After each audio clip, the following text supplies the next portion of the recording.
All right, guys, here we go. What you're gonna need for this in order to teach math is a bunch of pennies. Definitely gonna need more than 10 pennies as your child gets older. And then you're also going to need dimes. So the first thing that we do in math is we teach our kids to count and to sort. So you can count your pennies and you can count your dimes and you can associate that with a number. And so what we like to tell our children is that each item gets its own number, right? So you can write numbers on a piece of paper. I just happen to have this lovely graph paper. But you can write your numbers like 1, nope, that didn't work. 1, 2, 3, 4, 5, right? Got it? And then you line your pennies up. 1, 2, right? And that's how many you get. When you line them up like this, you get that. So we start with number recognition, we start with counting, and we start with sorting, right? So we have dimes, we have pennies, we also have a dollar. And it'll become obvious as I go on. Then we move on to adding, right? So what happens when you have 6 pennies and you add 3 more, right? And we can write that out for our children, right? We can write 6 plus 3 equals, and when you put them all together, how many do you have? 9. So that's how we use our manipulatives for adding. You do the same thing with subtracting, okay? So you can write 5 minus 1 equals, and have your child do it. So the best thing to do with manipulatives is to demonstrate a concept to your child. You do it first, and then you ask your child to do it, right? And it becomes a game for them. So you want to let your child do it until they feel comfortable doing it, and you can get other things in your house if you'd like. If you don't want to use money, or your child is really excited by their toy dinosaurs, then use their collection of toy dinosaurs, okay? Easy peasy. All right, the next thing we do is after that we go to multiplication. So multiplication, the way we have to describe multiplication to our kids is that you are adding groups together, right? So what happens when you add 2 groups of 3? Sorry, my table's messed up. 2 groups of 3, right? And so you have them make 2 groups of 3, right? Have them do it, or you do it. You say, well, here are my 2 groups of 3. How many do I have? And then you say, what if I add another group of 3, right?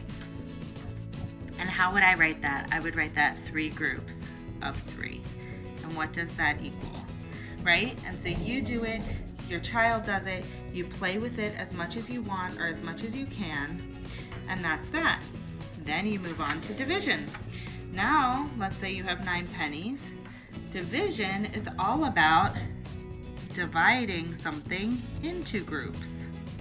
So if I have 9 pennies and I want to make 3 even groups, how would I do that? Well, there's 1 group, 2 groups, 3 groups. Ooh, it's hard to do this way. 1, 2, 3. I'm keeping them all equal, and it equally divides. How many groups did we end up with? We ended up with 3. So 9 divided into 3 groups equals 3. Got it, guys? All right, super easy. Now, when it's time to do carrying and borrowing, then our dimes and our dollar come in handy. Okay, ready? Because when you have 10 pennies, you get to exchange it for a dime, right? So you're inadvertently teaching money, but this is a 10, these are 1s, this is your 100. Okay? And so what you want to do is you want to line it up on your paper to show them that, right? So you say anytime you have pennies, it goes in this spot. Anytime you have dimes or 10s, it goes here. And anytime you have dollars or 100s, it goes there. I chose the wrong pen today. I just love this color, right?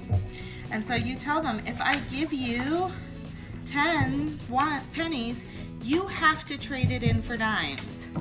And if I give you 10 dimes, which I do have here, 2, 4, 6, 8, 10. Anytime you have 10 dimes, you have to trade it in for $1, right?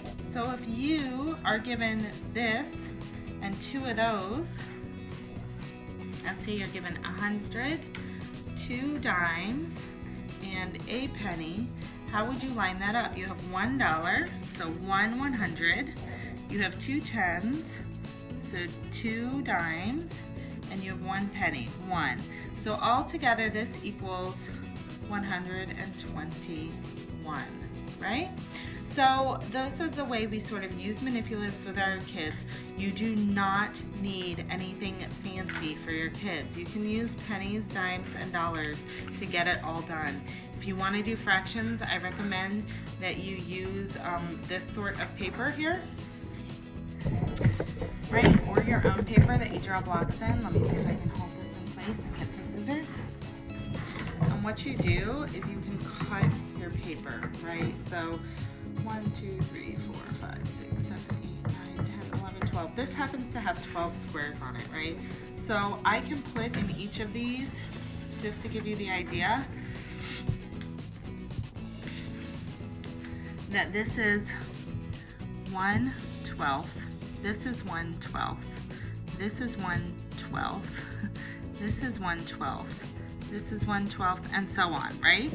But then I would also tell my children, is this then all together, oops, you can't see that, sorry, that then 3 of those 1/12 is going to be 1/4, right? So you can just use strips of paper. You could then cut these out to prove that 4 of these would equal 1 whole strip, right? So you have 1 whole strip. It's a lot easier than using circles. And so I would highly recommend that you just use strips of paper and a ruler, or buy some nice big 1-inch graph paper and use that for fractions. And that's really all you need for manipulatives, guys. When you're doing carrying and borrowing, it's that if you don't have enough ones, you have to break down your dime into ones, right? You have to trade that in for your dimes or your pennies, right, when you're borrowing, or whatever they call it these days. I don't even know if that's still the word they use, but that's the word we use. So hey, if you want to, you have to break down your 10, you have to trade it in for ones, and then do your subtracting and how many ones are left over, right? So that's how we do our borrowing. All right, let me know if you have any questions. I think that manipulatives get intimidating when people make them super complicated, and they don't have to be complicated at all. And it's just one more way that we help our children understand how numbers work together. And you don't have to use pennies, but you can use whatever you have around the house. It's just nice that 10 pennies do equal 1 dime. So you're sort of teaching about money at the same time. But if that concept confuses your child, move on to something else. Use something like small dinosaurs and big dinosaurs, right? So once you have 10 small dinosaurs, you trade it in for a big dinosaur, or however you can do it. But you don't need to buy anything fancy. Use what you already have and be with your child and play with them with these numbers, and they will learn it. All right, talk to you guys soon. I'm wishing you all the simple things. Enjoy. Bye-bye.